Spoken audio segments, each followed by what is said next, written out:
Hello everyone, welcome back to my channel and welcome to another true crime video. So today I'm going to be telling you about a really old case that takes place in Australia, and I've had so many of my Australian subscribers request this. I actually had the pleasure of going to Australia 2 years ago, and one of the tour guides that I was with actually requested this in person. So I was very interested to talk about this.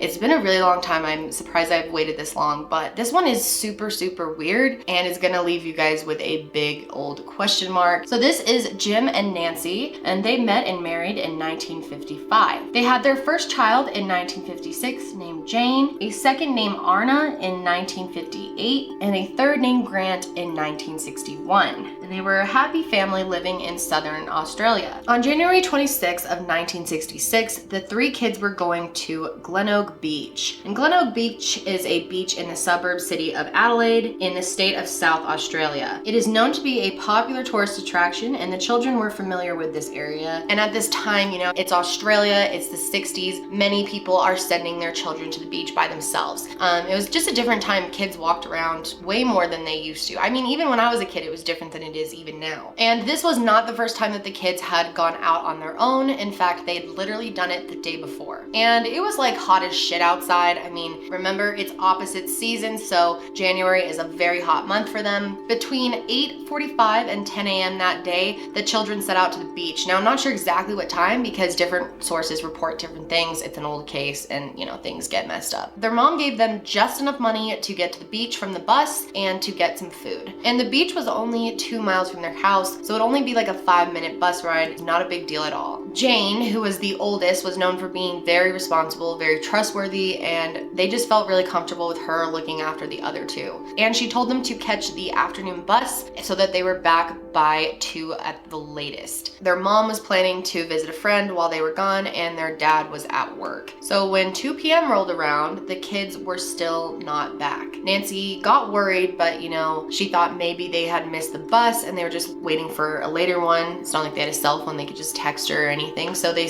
tried to stay calm and waited for them. However, when they weren't home by the time Jim got back from work around 3, Jim decided to go down to the beach and look for them himself. So after he searched the beach, there was no sign of them. So Jim and Nancy ended up just looking around surrounding areas near their house, at neighbors' houses, just checking anywhere that they could think of. But they found absolutely nothing. So at 5 p.m. they decided that they should probably just contact the police and file a missing persons report. But remember, it's the 60s, it's different. It was all weird back then with the filing police report laws. Like, a lot of them made people wait 72 to 24 hours to file a missing persons report, so people didn't call as quickly as they do now. But the police actually jumped on this really fast. They organized a search team, went over the whole beach, and within 24 hours the entire nation was aware of this case. Is Jane, the 9-year-old, is she... Oh, very intelligent, very intelligent. You've only got to tell her a thing once, and she always does what she's told, never to talk to any strangers on the beach. When she swims there, always in groups. Be quite able to look after the other two?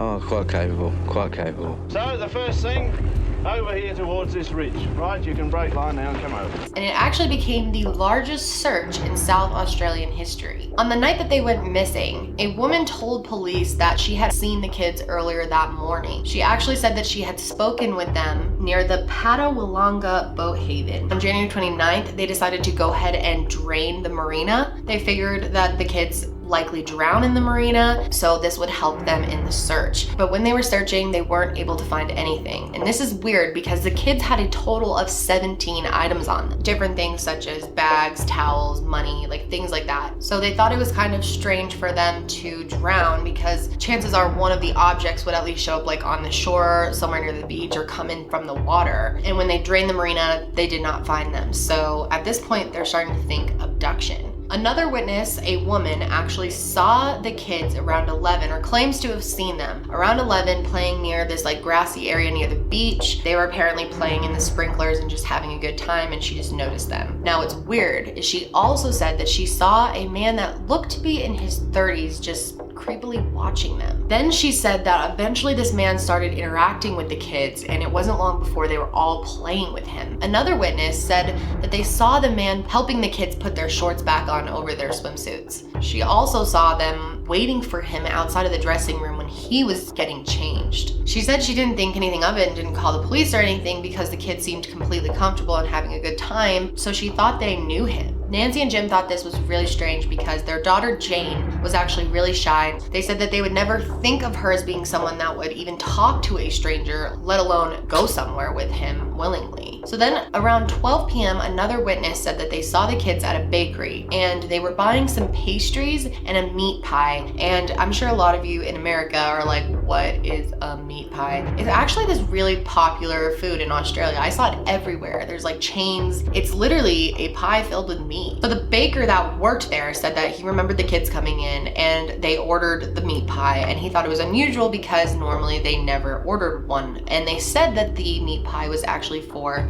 the man. So at this point, the police are thinking that the last time the kids were seen was around 3 p.m. And they thought that because a postman claimed to have seen all three of them walking in the general direction of their house at around 3. He said the children were holding hands and laughing. However, the postman who contacted the police actually figured out that he saw them in the morning and that he was confused and it wasn't the afternoon. So now the last known time was 11 a.m. at the bakery. So months went by without any answers. And then one random day, a woman came forward and claimed that she saw a man walking with 2 girls and 1 boy into a house near hers. And she said she believed it was abandoned and that no one was currently living in it. This is so frustrating because if this woman is telling the truth, why did you wait months to say this? Like, wouldn't you call the police right away if you saw a person taking kids into an abandoned house? Like, that's weird. So no one knows why it took her so long, but yeah, they weren't really able to do much with that. So this case really struck home with Australia. Australia is a very safe place. It's just completely different and their community is different. So they were so hurt by this, and this just didn't happen in the 60s, especially not in Australia. A few months later, on November 8th, a man from the Netherlands named Jared Croiset was brought to Australia to help with the search, and he was actually a parapsychologist and a psychic. A parapsychologist is actually someone who studies paranormal and psychic phenomena. In the science field, this type of study isn't taken very seriously and isn't known to be credible, but it's very interesting. And Gerald said that he had a vision of where the children were. And Gerald was actually known for working on missing persons cases in the past. A lot of psychics actually do this. Some of them were complete failures and he was totally wrong, and some of them he was completely right. So it's kind of like a 50-50 thing, which seems to be that way with most psychics. So it's kind of like, why not take the chance? And that's how their family felt. I really appreciate him coming over. I mean, to find the children. I think it'd be very difficult for him to meet us. I think he's a very feeling man, and I think that his main objective is finding the children more so than talking to us, perhaps. Jared identified a warehouse near their home that he thinks the kids are buried under. It was under construction at the time, and he thinks that they were buried like into the construction under the concrete. In my opinion, I have found the spot where the children are, or would be. Where is that spot? Where is that? That is northern to this, where I was this morning. Near the wall of that storeroom where the children were last. Where exactly In is that? Well, That's Wilton Street, Somerton Park. yes, that is Wilton Street. He specifically said that the remains would be in an old brick kiln. Obviously, the people who owned the warehouse were really hesitant to let them dig it all up, especially just because some psychics said that kids are buried under there, but eventually they caved. The public raised $40,000 for the warehouse to be demolished, and they agreed, so they went ahead and demolished it, but sadly they found absolutely nothing. So then 2 years after this, Jim and Nancy received letters in the mail. They were supposedly written by Jane, and then the other one was written by the man. And this man claimed that he was keeping the kids. The envelope was postmarked to Dandenong, Victoria, which is roughly 450 miles away from Glenorg, Australia. They were really short, but one of the letters, the one that Jane had written, basically described her life being pretty good with the man. Police actually believe that these letters were authentic because they compared it to Jane's handwriting in the past, and it matched up. And the letter from the man Alan said that he basically appointed himself as guardian of these kids and was raising them as his own. But he did say that he would be willing to give them back if the parents would meet him at a certain meeting spot at a specific time. So they did. They actually hired a detective. The detective followed them out there. They drove to this spot, and when they got there, there was nothing. They waited, there was nothing. And after this, they received another letter from the man. And this time he said that he decided not to give the kids back to them because they betrayed his trust by bringing a private investigator with them. And so he decided that he was going to keep the children. Obviously, the Beaumonts were like really upset. They don't even know if this is real. And in 1992, new forensic examinations of the letters showed that they were a hoax. Fingerprint technology had improved, and the author was identified as a 41-year-old man who had been a teenager at the time and had written the letters as a cruel joke. And because of all the time that had elapsed, he was not charged with anything. So there's a few people that are suspects in the case. The first is Bevan von Einem. Bevan was sentenced to life in prison in 1984 for murdering a 15-year-old named Richard Kelvin. Around the same time, police started to suspect Bevan of possibly being involved in the Beaumont children's disappearance. During the investigation into Bevan, police heard from a source that apparently they had a conversation with him, and he allegedly bragged about having taken the children from the beach a few years prior and said that he had taken them home to conduct experiments on them. He bragged that he had performed a brilliant surgery on them where he somehow connected their bodies all up, which I don't even know what that means. He said that one of the children had supposedly died during it, so he killed the other two and then claims he dumped the bodies in Adelaide, like out in the middle of nowhere. And police had not previously considered him to be a suspect, but once they heard all of this, they started thinking he looked pretty similar to the police sketches that were released in 1966. Apparently, investigators think that he is a reliable and credible source, so they took him seriously. But there was enough to argue against his involvement. The main thing is that he was a lot younger than the suspect was thought to be. The suspect was thought to be in his late 30s. This guy would have been in his early 20s at this point. And another important thing that made people question if he actually did anything was the fact that he only killed men and teens older than 15. That was kind of like what he was known for. But to me, like, both of those reasons seem like pretty weak. In August of 2007, it was reported that police were examining old news footage of the case, and they came across a video clip which showed a man that looked like Bevan watching them search for the bodies, but they were never able to figure out the identity of this man or connect him to Bevan. So that whole lead just went cold. There's also Alan Monroe. In June of 2017, detectives were given a copy of a child's diary that was written in 1966. They were able to figure out that a man named Alan Monroe was at the beach during the time of the children's disappearance, and he was actually convicted of doing this to several children in the past. He was interrogated by police, but nothing came out of it. Then there's James O'Neill. In the early 1970s, James was put in jail for life for the murder of a 9-year-old boy in Tasmania. James had apparently told several people that he was responsible for the disappearance of the Beaumont children as well. However, during his interview, James claimed that he had never been to Adelaide, so it couldn't have been him who did it. And they have interviewed him many times and have concluded that he just cannot be considered a suspect. There's a lot of people in this.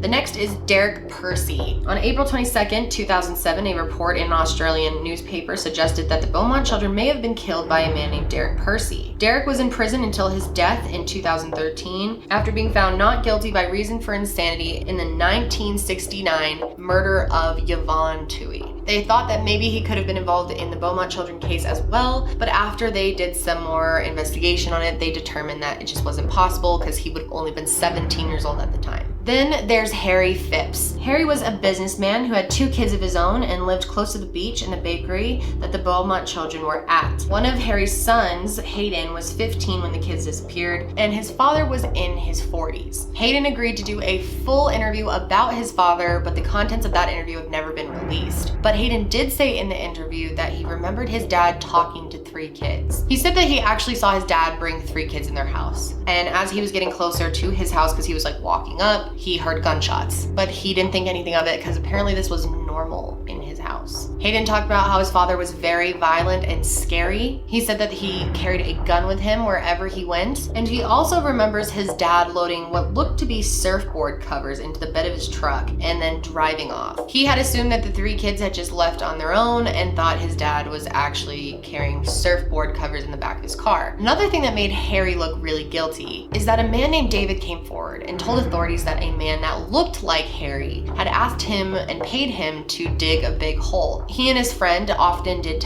things on the weekend, like little odd jobs to make money, and when they were offered a decent amount of money just to dig a hole, they were like, sure. And he wanted them to dig it near this factory, and they did it. They didn't think anything of it. He said that they got there early in the morning. The man told them to get to digging, and they did. He paid them, and they never saw him again. Now, this hole was pretty big. You could easily fit 3 small children in there. However, Harry did not ever become a suspect, which is interesting because a lot of people think it was him. But police say that he just didn't fit the description that people were giving them. Harry was a high-up businessman in the area. He was well known. Wouldn't more people have noticed him? Would he have taken the risk and taken someone right from his town? You'd have to have a really good case to prove him guilty. Harry ended up dying actually in 2004, and 10 years later, his son Hayden passed away as well. But there also was a woman who came forward saying that she thinks she may have been sexually assaulted by a man that looked like Harry. So years later, after he died, Harry's ex-wife decided to let the police search his house. When they were going through the basement, they found a white clutch purse. This looked extremely familiar because this looked almost exact to the one that Jane was actually carrying with her that day. When the police asked her about the purse and how her ex-husband may have gotten it, she said that it was hers and she had just bought it. But authorities asked her, like, if you just bought this, why was it just like thrown in your basement in the dark?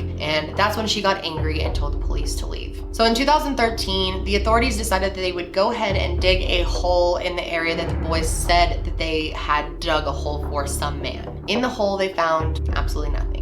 But in 2017, it was discovered that they were actually digging in the wrong place. So just this past year, January of 2018, detectives announced that they would be excavating the site after all.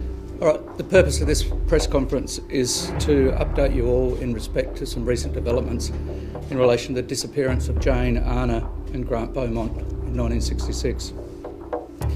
Over the years, there's been many books, magazines and media interest about this case, and it's fair to say it's one of the most famous cases within Australia. It's probably had more people nominated as a potential offender than any other case that I'm aware of, certainly in this state. One of those people, as you know, is Harry Phipps, who operated the Castor factory at Maringi Avenue at North Plympton. Major Crime first investigated claims about Harry Phipps in 2007, and at that time we were unable to prove that he was involved or that he was involved. Obviously in these cases, whenever we have a person of interest, it's our job to, one, either prove that the person is responsible or equally to prove that they're not responsible. But unfortunately sometimes the matter remains unresolved, and that's the situation with Mr. Phipps. Subsequent to that, we had 2 men come forward who said as boys they'd dug a hole for Mr. Phipps at the Castor site at the year of the disappearance of the Beaumonts. Some time ago we attended that site with the brothers. They pointed out one site which was excluded almost immediately, and one site which required further exploration. Ground penetrating radar was used at that site, and there was an excavation. And again, nothing to prove Mr. Phipps was involved or to prove that he wasn't. Since 2013, there's been ongoing speculation, there's been information that's come in, and that caused us in 2017 to commence a discrete investigation, which we didn't announce publicly, and it had been our intention to complete that investigation. In 2017, we became aware a media outlet was also making simultaneous inquiries. We then, from that point, worked collaboratively with Channel 7 and Flinders University. Flinders University conducted what's known as ERT testing on the site, which involves placing a number of probes into a defined area, and it uses electricity to analyse what's underneath. That was done from the 4th to the 7th of January, and after that the people from the university went away and analysed the data, which was quite complex and time-consuming. That analysis identified a small anomaly in the middle of the block, consistent with where the brothers said they've dug. The excavation took place on February 2nd of 2018. 52 years ago, two young brothers dug a hole on this site. With the assistance of Flinders University, they've been able to identify an anomaly underground. And it took a total of 9 hours. Animal bones and general rubbish were found, but nothing related to the Beaumont children. So this case remains unsolved. As of the latest on it, Jim and Nancy really believed that their kids were alive, so they stayed put in their home for many, many years. But eventually years passed and they got divorced. They are both currently in their 90s and they have no idea what happened to their 3 children. So this is just one of those mysteries that people have so many theories on. I really want to know what you guys think. I don't know, like, it seems like a lot of those suspects could be legitimate, could have done it. Like, I don't know. It's just so weird, but then each one gets somehow ruled out. It's just like the perfect storm. I want to know what you guys think. Did you think any of those men did it? Which one do you think was most convincing? What do you think happened to the Beaumont children? I really want to know your guys' opinions on this one. I think it's such a creepy case, especially that it's been so long that they'd be adults by now, and who knows if they're alive. It's just one of those ones that keeps you up at night. But yeah, that's it for me today, guys. Be sure to let me know your thoughts in the comments, and I will see you in my next video. Bye.